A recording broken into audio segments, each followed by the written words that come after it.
오늘은 고린도후서 14번째 시간으로 죽음과 마주하기라는 제목으로 함께 말씀을 나누기 원합니다.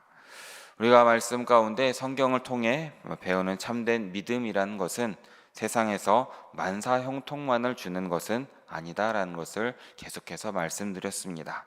어떠한 위험이 있고 어떤 고난이 있고 어떤 힘든 상황과 환경 가운데에서도 낙심하지 않고 주님 안에서 평강을 누리는 것, 그것이 진짜 참된 믿음이다라는 것을 우리는 늘 기억해야 되는 것입니다. 그리고 이 고린도후서를 쓰고 있는 바울이야말로 이 믿음의 대표적인 본이 되는 사람이 아닐까라고 생각이 됩니다. 매우 험한 인생을 살고 있었고 가장 비참하고 불행한 인생을 산 것으로 우리는 말씀 가운데 볼 수 있습니다. 하지만 그 모든 시험과 고난 가운데에서도 기쁨을 누리며 행복한 인생을 살았고, 또한 그렇게 열심히 주님을 위하여 살았던 사람 역시도 바울이다라는 것을 우리는 늘 바라볼 수 있는 것입니다. 바울은 자신의 삶에 있는 어떤 시험과 어떤 고난과 상황과 환경 가운데에서도 그 모든 것을 능가하고도 남을 그런 영원한 영광에 중한 것을 바라보며 모든 환난을 잠시 지나가는 가벼운 것으로 여겼다라는 것입니다. 그러기에 우리 역시도 이 바울처럼 영원한 영광에 중한 것을 바라보며 죽음을 두려워해서는 안 된다라는 것입니다. 그래서 사도 바울은 빌립보서 1장 23절에서 우리에게 이렇게 말하고 있습니다. 세상을 떠나서 그리스도와 함께 있는 것이 훨씬 더 좋은 것이다 라고 우리에게 가르쳐주고 있는 것입니다. 하지만 그렇다고 해서 우리가 이 땅의 삶에 소홀하거나 이 땅의 삶에 신경 쓰지 말아야 한다는 뜻도 절대 아니라는 것이지요. 그렇다고 해서 육체적 안녕에만 집착하거나 죽음을 병적으로 두려워하는 것도 우리 그리스도인들의 시각에는 어긋날 수 있다라는 것입니다. 물론 제사자들이 자유를 갈망하고 목마른 사람이 마실 것을 갈망하듯이 우리 그리스도인들은 천국을 갈망해야 된다라는 것도 함께 믿으시길 진심으로 바랍니다. 우리는 죽음 앞에서도 어떤 두려움 앞에서도 소망을 품고 용기를 가져야 하는 것이고, 이 모든 것이 하나님을 향한 믿음을 드러낸다라는 것임을 믿으시기 바랍니다. 그리고 이 모든 것을 통하여서 천국 소망이 진짜라는 것을 우리의 삶으로 증명할 수 있어야 된다라는 것입니다. 오늘 말씀을 통하여서 바울이 우리에게 계속해서 말해주는 이 죽음을 마주하고 또 어떤 환경 가운데에서도 모든 것을 당당하게 이겨내는 그 믿음을 함께 바라보시는 우리 모두의 시간 되시기를 진심으로 바라겠습니다. 우리 1절 말씀을 다시 함께 읽어보기 원합니다. 1절 말씀입니다. 만일 땅에 있는 우리의 장막집이 무너지면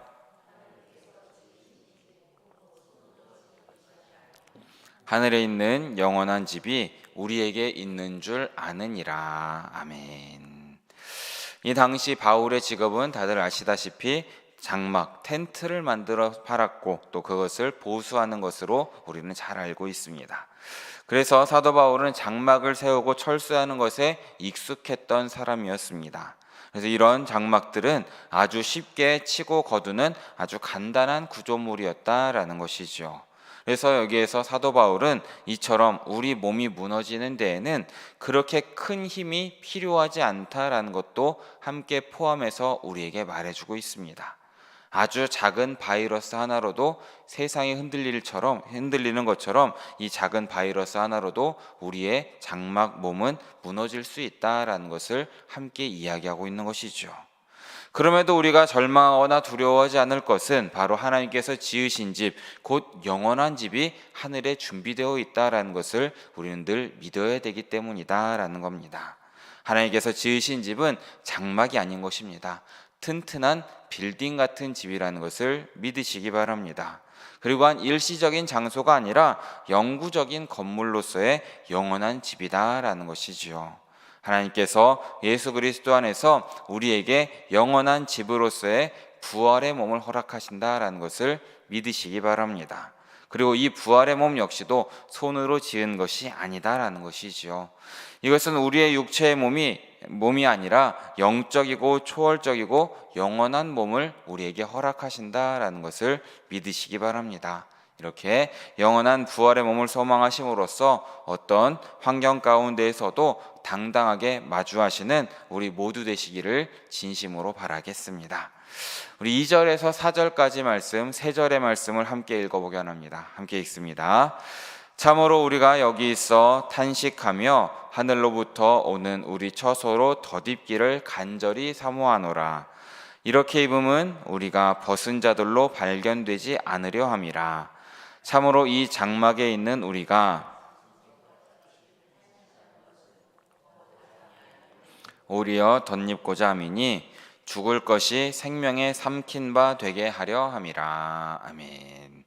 2절의 4절 말씀을 보면 이제 바울이 죽음에 이르는 것을 옷을 벗고 옷을 입는 것으로 함께 표현하고 있는 것을 우리는 보게 됩니다. 고대 문헌에서는 이 존재의 새로움에 대해서 이야기할 때에 새로운 옷을 갈아입는다라는 표현을 자주 사용했던 것으로 밝혀졌습니다. 새로운 옷이라는 것은 새로운 정체성이고 새로운 존재라는 것을 함께 말해주고 있는 것이죠. 그러니까 죽음 이후에 우리의 몸은 새로운 몸을 덧입게 된다, 입게 된다라는 것을 함께 표현하고 있습니다. 지금 우리의 몸은 흙으로 만들어졌지만 새로운 부활의 몸은 영적인 존재가 된다라는 것을 함께 말해주고 있는 것입니다. 근데 이 9절, 2절에서 4절까지 말씀을 보면 덧입다라는 표현이 2절과 4절 두 번에 반복되어서 표현되고 있습니다. 이는 헬라어로 에펜디사스다이라는 단어를 쓰고 있는데 이 단어는 스스로 입다라는 뜻을 가진 단어입니다. 그러니까 하늘의 새 생명과 존재가 영광스러운 옷처럼 입혀진다, 옷처럼 우리에게 덧입혀진다라는 사실을 나타내고 있는 것입니다.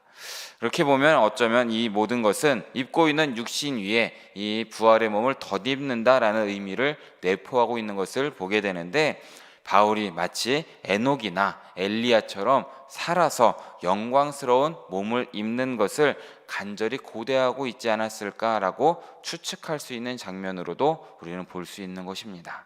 또한 이전의 육체를 벗어버린다, 이 우리의 몸이 쓸모없는 것이고 이렇게 벗어버린다라는 표현이 안 되어 있는 것만으로도 당시 영지주의자들과는 다른 모습을 보여줬다라는 것입니다.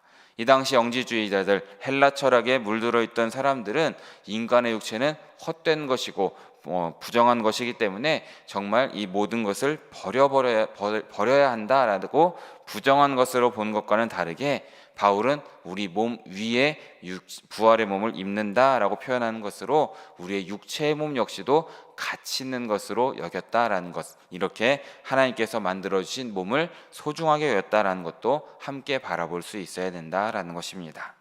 또한 이 4절 후반절에 보면 죽을 것이 생명에 삼킨 바 되었다라는 표현이 함께 나와 있습니다.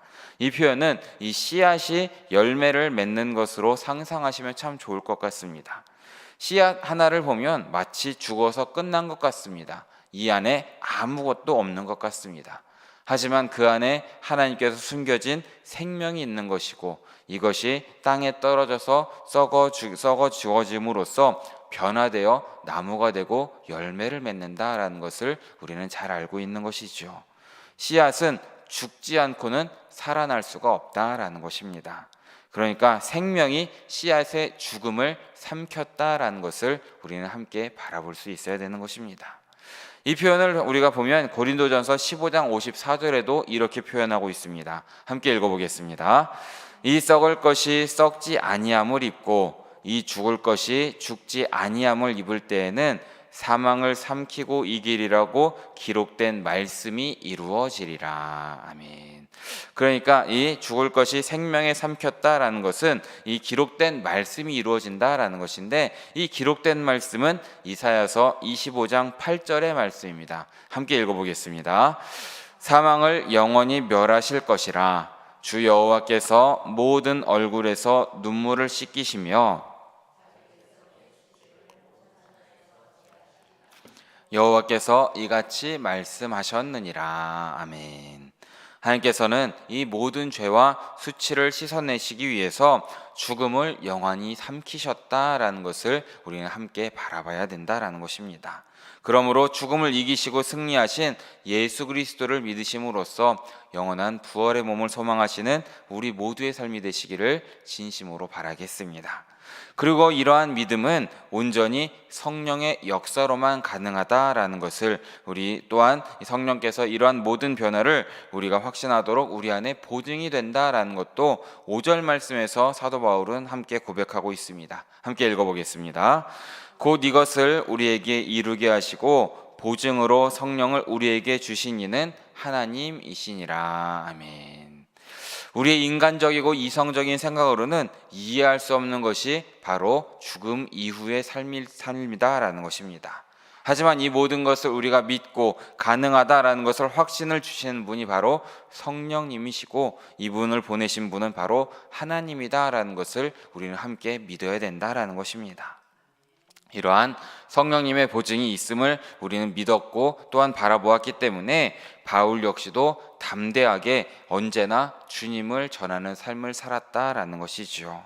우리 역시도 이런 바울의 믿음을 본받아서 언제나 부활의 몸을 소망하시고 성령님이 함께 하신다, 성령님이 이 모든 것 가운데 보증하신다라는 것을 믿으심으로써 담대하게 죽음을 전하시고 담대하게 주님을 전하시고 죽음을 마주하시는 우리 모두의 삶이 되시기를 진심으로 바라겠습니다. 우리 6절과 7절의 말씀도 함께 읽어보기 원합니다. 함께 읽습니다. 그러므로 우리가 항상 담대하여 몸으로 있을 때에는 주와 따로 있는 줄을 아노니 이는 우리가 믿음으로 행하고 보는 것으로 행하지 아니함이로라. 아멘. 우리가 부활의 몸을 입게 되었을 때에는 주님과 함께 지낼 수 있는 것이 사실입니다. 하지만 그전 우리가 육체 가운데 사는 동안에는 주님과 떨어져 있을 수밖에 없다라는 것을 우리는 늘 기억해야 됩니다. 육체적으로는 이 땅 가운데 살 수밖에 없기 때문입니다.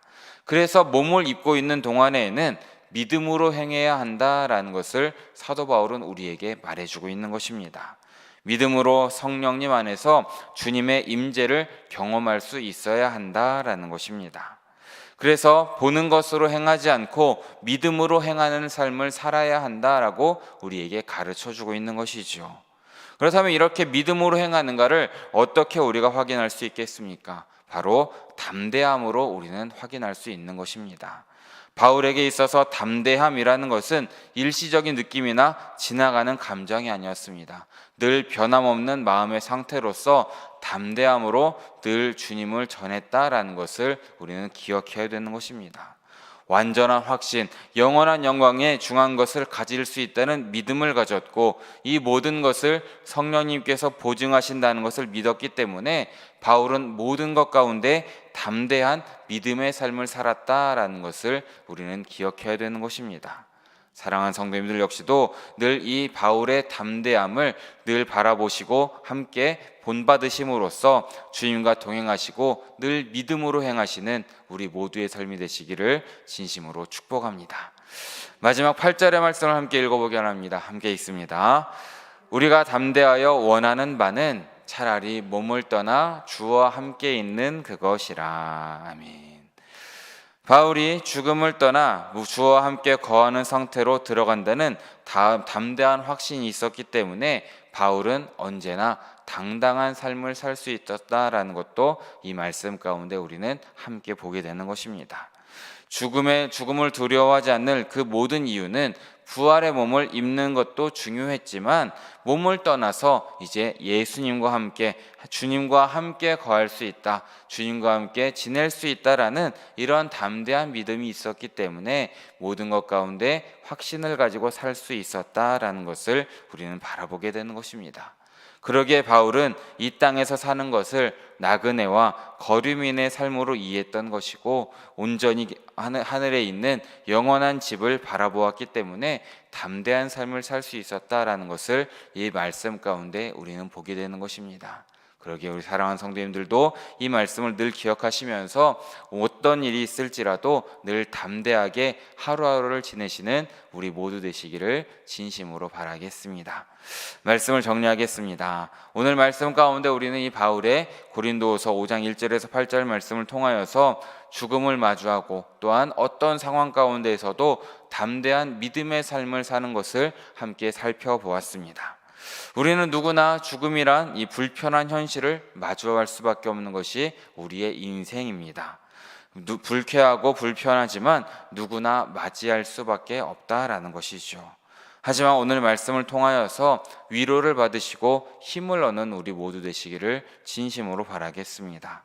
우리는 그때가 되면 영화로운 부활의 몸을 덧입게 되실 것이고 영원한 하늘집에 거하게 되실 것이고 주님과 함께 만나게 되실 것을 믿으시기 바랍니다. 그리고 이 모든 것은 성령님으로 보증되었다라는 것을 그런 믿는 믿음을 가지시길 진심으로 바라겠습니다.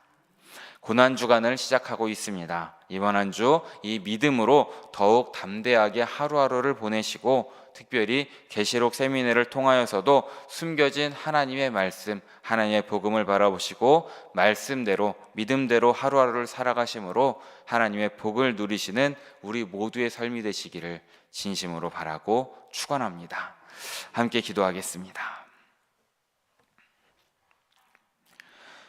사랑해 주님 너무나 감사드립니다. 오늘 새벽에도 잊지 않고 나와서 주님께 예배하고 또한 말씀을 듣고 기도할 수 있도록 인도하여 주심에 너무나 감사드립니다.